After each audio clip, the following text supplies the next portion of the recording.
So today I wanted to briefly talk about the new Ultraman series that's airing here on YouTube exclusively. So let's start it. So this series primarily focuses on the fights in Ultraman, meaning the big kaiju battles we're going to be seeing will be the primary focus in this series rather than the human characters in Ultraman, which is one of the big strengths in this series. So this series is dubbed and subbed, so for people who want to hear the original Japanese voice actors, which they are all coming back, which is really going to be exciting for some people, and for those people who also want to hear the dub version of their voices, which is one of the big strengths of the series because Ultraman doesn't really move their mouth, which is a big part of why the dub works good in this kind of format. And we get a taste of that in the first episode, being the introduction to two new antagonist Ultraman or evil Ultraman, being X Darkness and G Darkness, which they are shown to be very powerful, even overpowering their original counterparts being G and X, who in their own right are being amplified by the light energies of both Jeed and X,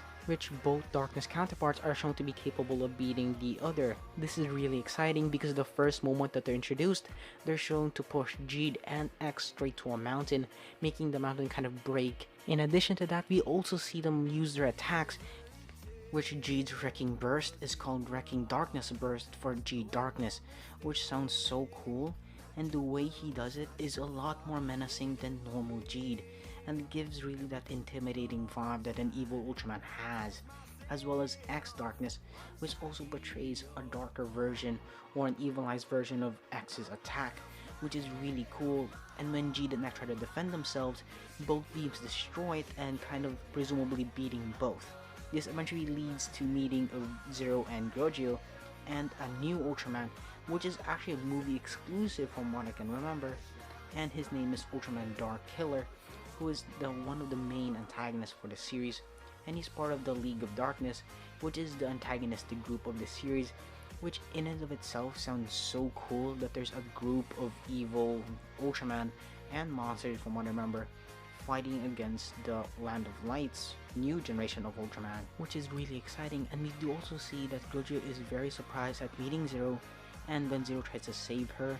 she is kind of really shocked because of the prospect that there's another Ultraman, because prior to this, she only met Jeed. This inevitably means that both Gojo and Zero get captured by Ultraman Dark Killer, who uses a beam that teleports both of them using a portal.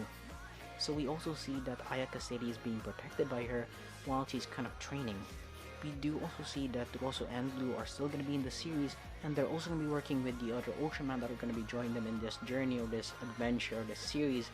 being Ginga, Victory, X, Orb, Jeed. So these Ultraman are going to be working with them, and I'm surprised that they don't have Taiga in this lineup because he's one of the newer ones. We see that Blue and Rosso do get teleported to the Land of Light, and they're really surprised because this is the first time they've met since the Rube movie because they kind of parted ways, and we get an explanation that Blue is in California researching and Katsumi is in Milan studying design, and this leads to the both of them meeting the other Ultraman in the Land of Light, and Taro kind of explaining that they're in the Land of Light, the land of the Ultras, or the home of the Ultras I should say, and the episode kind of ends with them kind of being in confusion. So overall this episode is really good. And I also want to touch upon the dub version as well, because the Japanese VAs do come back for the series, so all the original Ultraman actors or their human forms do lend their voices to these Ultraman, but their dubs actually have original voices to them, and overall all the cast members of this first episode, all their voices sound good, but my only gripe is Zero and both Rosso and Blue, because they have kind of the same problem in my opinion, and this is just subjective to me because you can have your own opinion on these voices, but my opinion on Zero's voice is that he sounds a lot older than he is in his series and even in his reappearance in Jeed, and that he sounds a lot older than a guy or a teenager going up to an adulthood.